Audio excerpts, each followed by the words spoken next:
ఏది అయినా ట్రై చెయ్యి ఆచి చికెన్ మసాలా. ఆచి చికెన్ మసాలా. గ్రేటర్ హైదరాబాద్ పరిధిలో ఇందిరమ్మ లబ్ధిదారులకు గుడ్ న్యూస్. ఇండ్ల కేటాయింపునకు ఆగస్టు 27 నుంచి లాటరీ నిర్వహిస్తున్నారు. ఈ మేరకు హౌసింగ్ ఎండీ ప్రకటన చేశారు.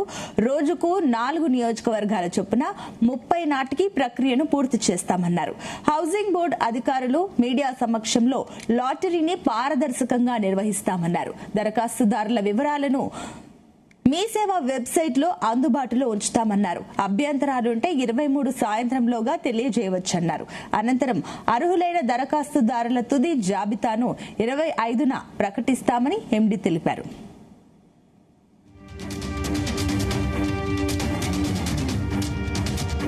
ఇదే అంశానికి సంబంధించి మరిన్ని డీటెయిల్స్ మా కరెస్పాండెంట్ వేణుగోపాల్ అందిస్తారు. Venu, good morning. Good morning.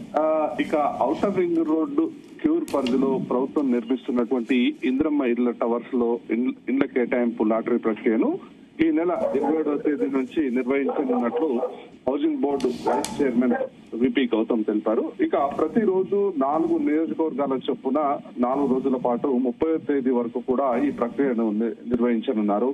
ఇక క్యూర్ పరిధిలో 1,00,000 ఇళ్లను నిర్మించాలన్న లక్ష్యంలో భాగంగా పైలట్ ప్రాజెక్ట్ కింద 16 అసెంబ్లీ నియోజకవర్గాల్లో 7,340 ఇళ్ల కోసం డిమాండ్ తో సర్వే పేరుతో హౌసింగ్ బోర్డు దరఖాస్తులను స్వీకరించింది ఇప్పటికే. ఇక గడువు ముగిసే నాటికి మీ సేవా కేంద్రాలతో పాటు ఆన్లైన్ లోను వాట్సాప్ ద్వారా మీ సేవ ద్వారా వచ్చిన దరఖాస్తులను పరిశీలించడం జరుగుతుందని చెప్పేసి ఇటు హౌసింగ్ బోర్డు అధికారులు కూడా చెప్పడం జరిగింది.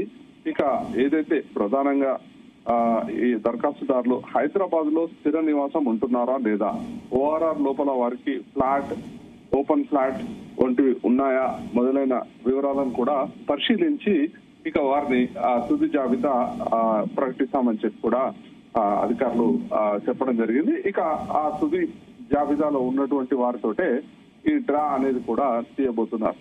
అయితే ఇందుకు సంబంధించి మొత్తం కూడా ప్రక్రియ అంతా కూడా ఆన్లైన్ లో అందుబాటులో పెడతామని చెప్పి కూడా అధికారులు చెప్పారు.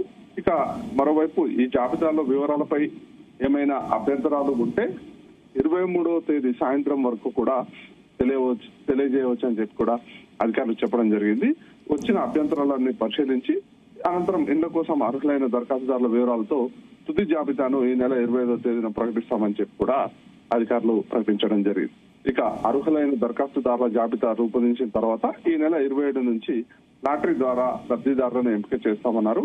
ప్రతిరోజు 4 నియోజకవర్గాల చొప్పున 4 రోజుల పాటు వరుసగా ఈ లాటరీ ప్రక్రియ నిర్వహిస్తామన్నారు. ఇక పూర్తి పారదర్శకంగా లాటరీ ప్రక్రియ నిర్వహణకు అన్ని ఏర్పాట్లు చేస్తున్నామని చెప్పి కూడా housing board vice chairman VP Gautam కూడా చెప్పడం జరిగింది. ఇక రెవెన్యూ హౌసింగ్ బోర్డు అధికారులు మీడియా సమక్షంలో ఈ లాటరీ ప్రక్రియ నిర్వహిస్తామని చెప్పారు. ఇక ఈ లాటరీ ప్రక్రియను యూట్యూబ్ మాధ్యమాల ద్వారా కూడా ప్రత్యక్ష ప్రసారం చేస్తామన్నారు. ఇక ముందుగా ప్రకటించినట్లుగా ఎస్సీ, ఎస్టీ, బీసీ, దివ్యాంగులు ఇక రిజర్వేషన్ల ప్రకారం డ్రా తీస్తామన్నారు.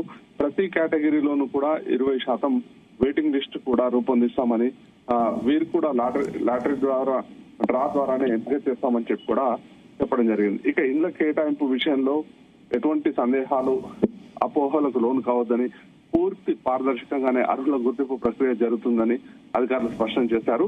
ఇక ఇందుకు సంబంధించి గ్రేటర్ వ్యాప్తంగా కూడా మొదట 1,00,000 ఇళ్లను నిర్మించాలని చెప్పి ఇటు గవర్నమెంట్ రెడీ అవుతున్నటువంటి పరిస్థితి ఉంది.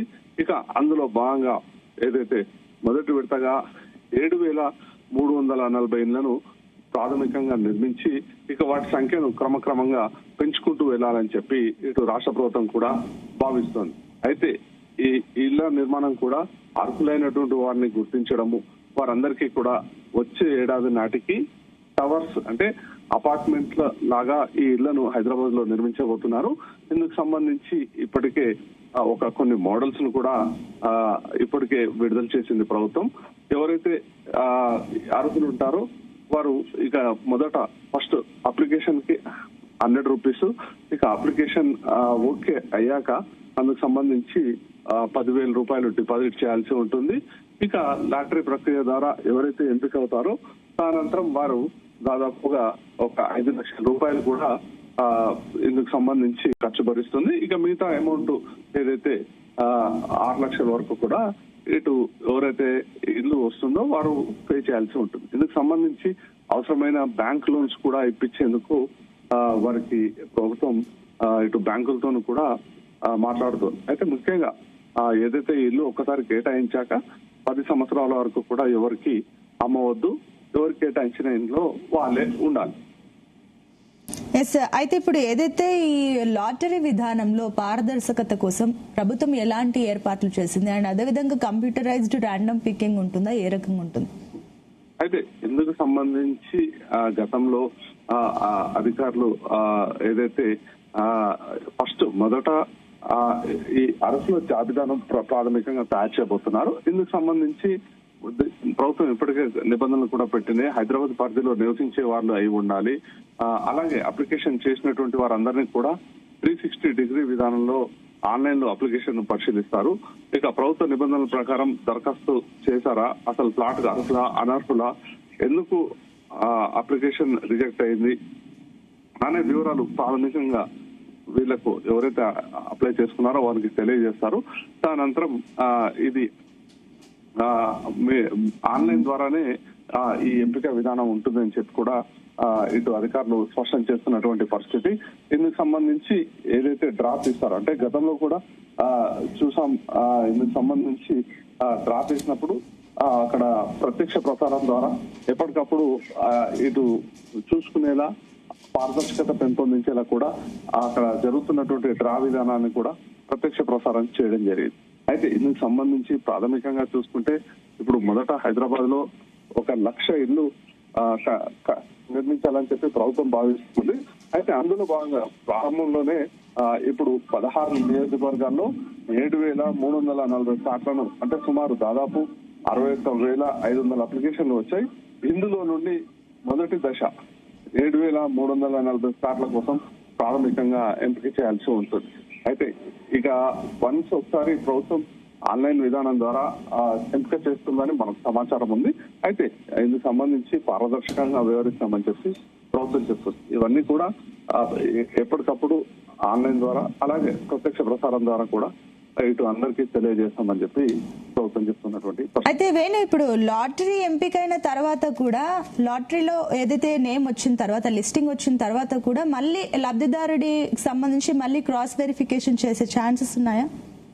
అయితే ఇందుకు సంబంధించి ఇలాంటి సమస్యలు ఉత్పన్నం కాకుండా ఉండేందుకే ఇక ముందుగానే వన్స్ డ్రా తీసేందుకు ముందుగానే ఎవరైతే అర్హులు ఉంటారో వారందరికీ సంబంధించిన వివరాలను ఇటు ఔటర్ రింగ్ రోడ్డు లోపల వారికి సొంత ఫ్లాట్ గానీ ఓపెన్ ఫ్లాట్ గానీ ఎలాంటి ఉండకుండా, ప్లస్ అలాగే ఏదైతే 360 డిగ్రీల అంటే గవర్నమెంట్ దగ్గర ఉండేటువంటి విధానాలన్నిట్లో కూడా వారి గురించి ఒకసారి తరువుగా చెక్ చేసుకున్న తర్వాతే వారిని ఈ డ్రా తీసే లిస్ట్ కి ఎంపిక చేయబోతున్నాం.